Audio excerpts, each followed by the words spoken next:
still campaigning, or what are we doing? Always here? campaigning. You're always campaigning. I've been campaigning for 30-some years, 34 years. What else would you do? I would not know what to do if I couldn't campaign for my favorite subject, and that is personal liberty. Yes. That okay. is my goal. That's fair. So let's look at the state of the campaign. I want to ask you about Mitt Romney. You're not ready to endorse him, obviously. No. Okay. Can I ask you a question about him? Well, I would think that's what I'm here for. Okay. Has Mitt Romney shown himself to be someone who has clear convictions on the key issues that are important to the Republican Party? You're asking me whether he does? Yes, and whether he's shown himself to be someone who has clear convictions. The Republican Party of the last several decades, I would say he has core convictions, but I just disagree with them. Okay. Because the core convictions aren't what I think we sometimes pretend we believe in and what we have believed in the past. So therefore, those core convictions are something that I'd like to change. I'd like to change those convictions of the Republican Party because there were times when they had much better positions, and there's no reason why we can't restore those and improve upon them. So the Republican Party has lost its way. Would you agree with, for example, what Jeb Bush said recently in critiquing your party? Well, I think it has lost its way. I think a long time ago. I can't see the difference. Foreign policy. We get Obama, we get George Bush. What significant change are there? They're both very militaristic, interventionist, pro-war. When it comes to the Fed, do they really want to challenge the Fed and the printing of money and financing debt? No. Do the Republicans really stop welfare expansion? No. Do they really cut back and balance the budget? No. They usually introduced bigger budgets, generally over the years, whether it was Reagan or Bush. They spent a lot of money. So I would say the people have been misled into thinking that, there's a big contest going on out there. I don't. I think that personality-wise and power struggle, there are real contests going. But when it comes to the philosophy of government, there's not enough difference for me. Sam Stein. All right, so the conventional wisdom is that Rick Santorum won the Iowa caucus, and then we find out this past week that your campaign actually gets 23 of the state's 28 delegates to the convention. And you've scored similar wins like that in Nevada, Louisiana, Maine, other states. What are you going to do with all these delegates? What's the end game here?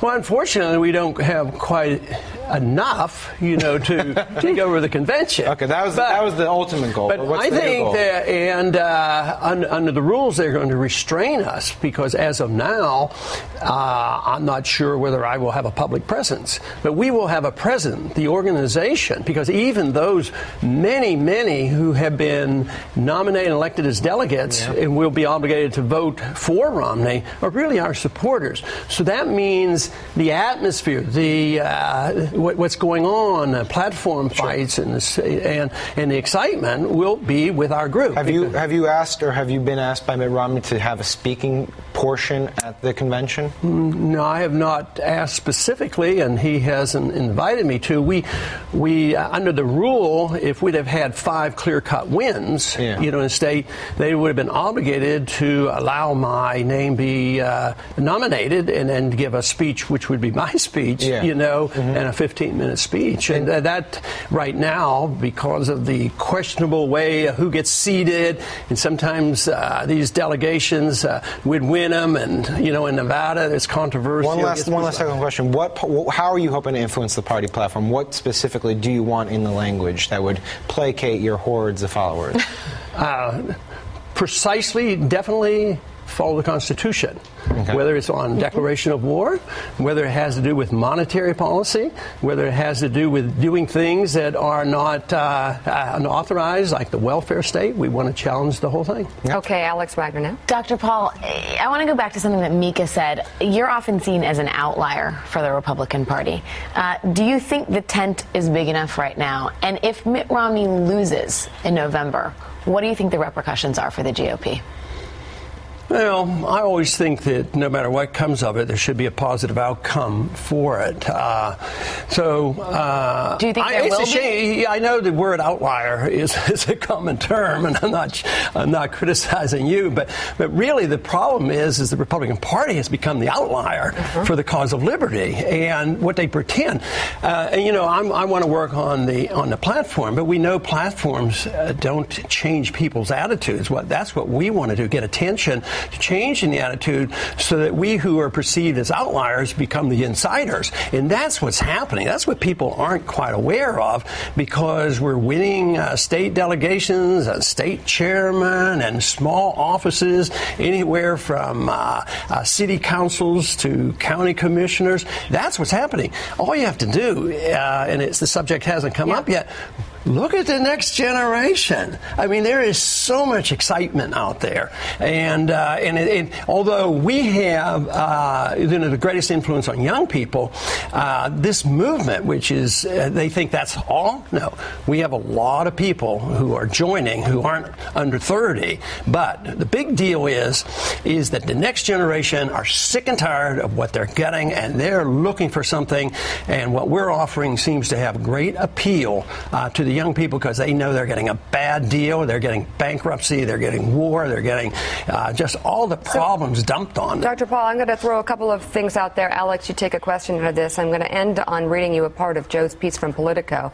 But I understand your campaign plans to hold its own event prior to the convention. So the question is, are you helping or hurting the party by separating yourself so close to the convention? But also, here's what Joe writes, and it plays into the issue of conviction in the leaders in the Republican Party, and his worry about not only the Republican presidential field that went through the primary process, but those who didn't join in to try and run for president. He voted for you. Why I voted for Ron Paul, Politico. While Romney was distancing himself from Ronald Reagan, Ron Paul was fighting with Republicans to balance the budget for the first time in a generation. While Santorum was supporting an unprecedented expansion of entitlement spending, Paul was warning of a great recession that would be caused by government interference in the housing market. And while Gingrich was talking about how he would build up the federal government to push his conservative agenda, Congressman Paul spent all his waking hours focused on dismembering that big government beast. We can't think of anyone who ran in the Republican field or even in the Senate and in Congress who has really, really strict convictions that they've stood by. Maybe one or two people, Alex.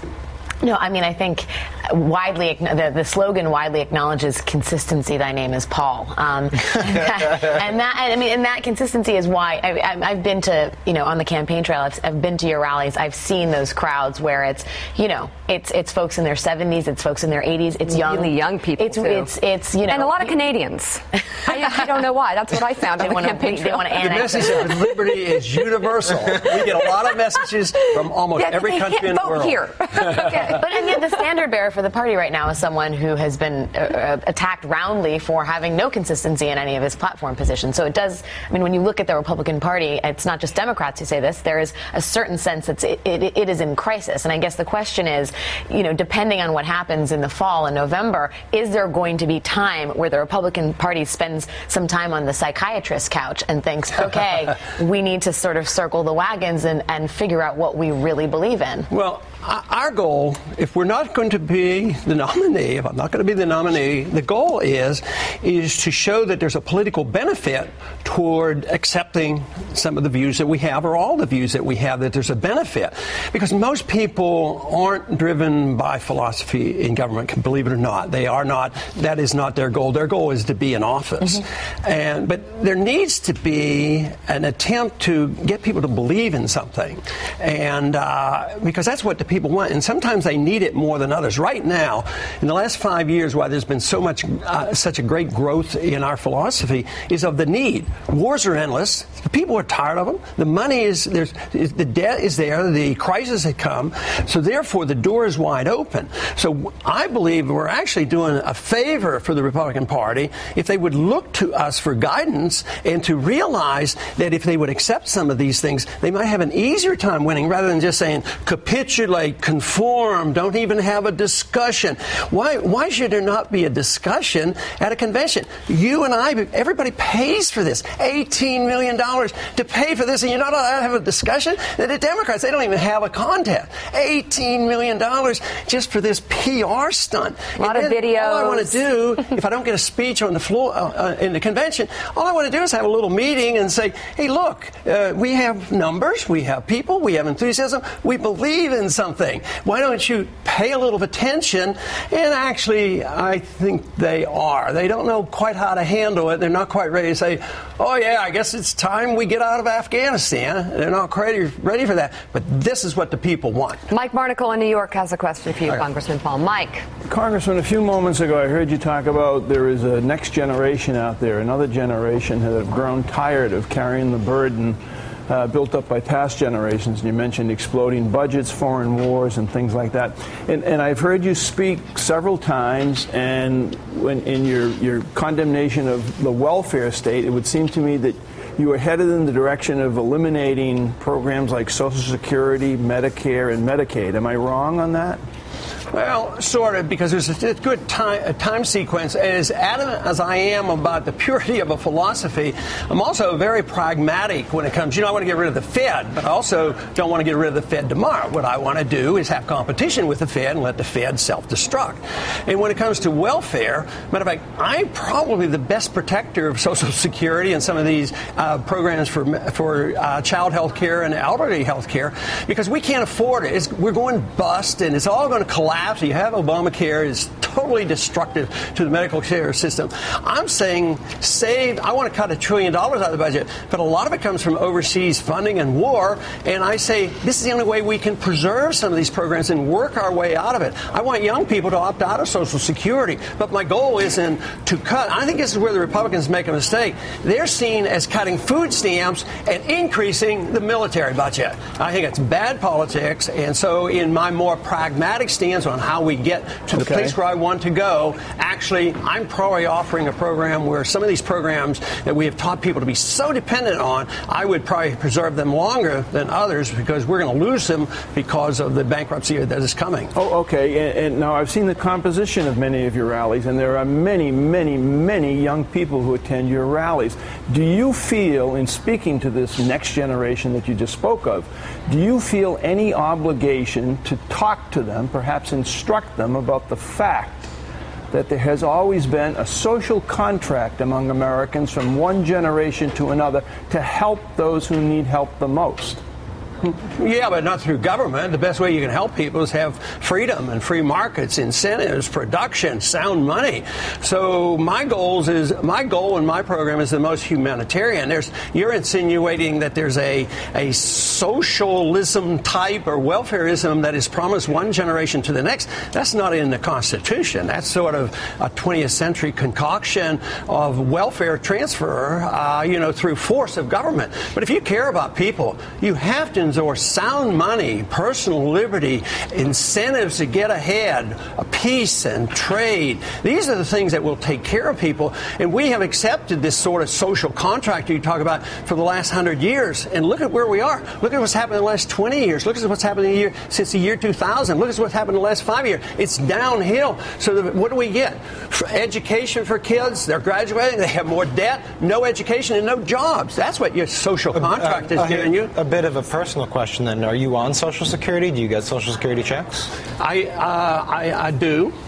Well, you just told younger generations that they should wean themselves off this social contract. That is true. But you haven't done it yourself. The Social Security, just like I said that I would preserve the Social Security the best I can, but we want to get off. But this is one program we were supposed to be paying into an insurance program. I understand that. Yeah, so it's don't you different. Think you could have set a good example for the future generations?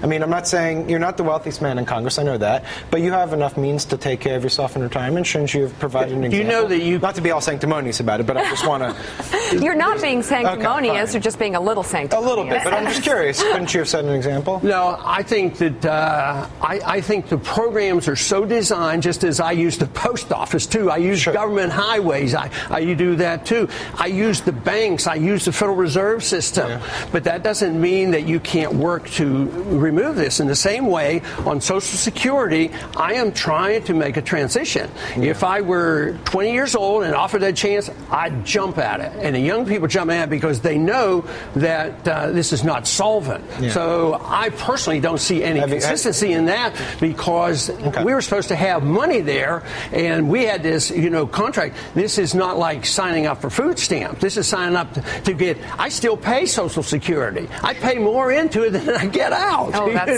doesn't make sense, but there you go.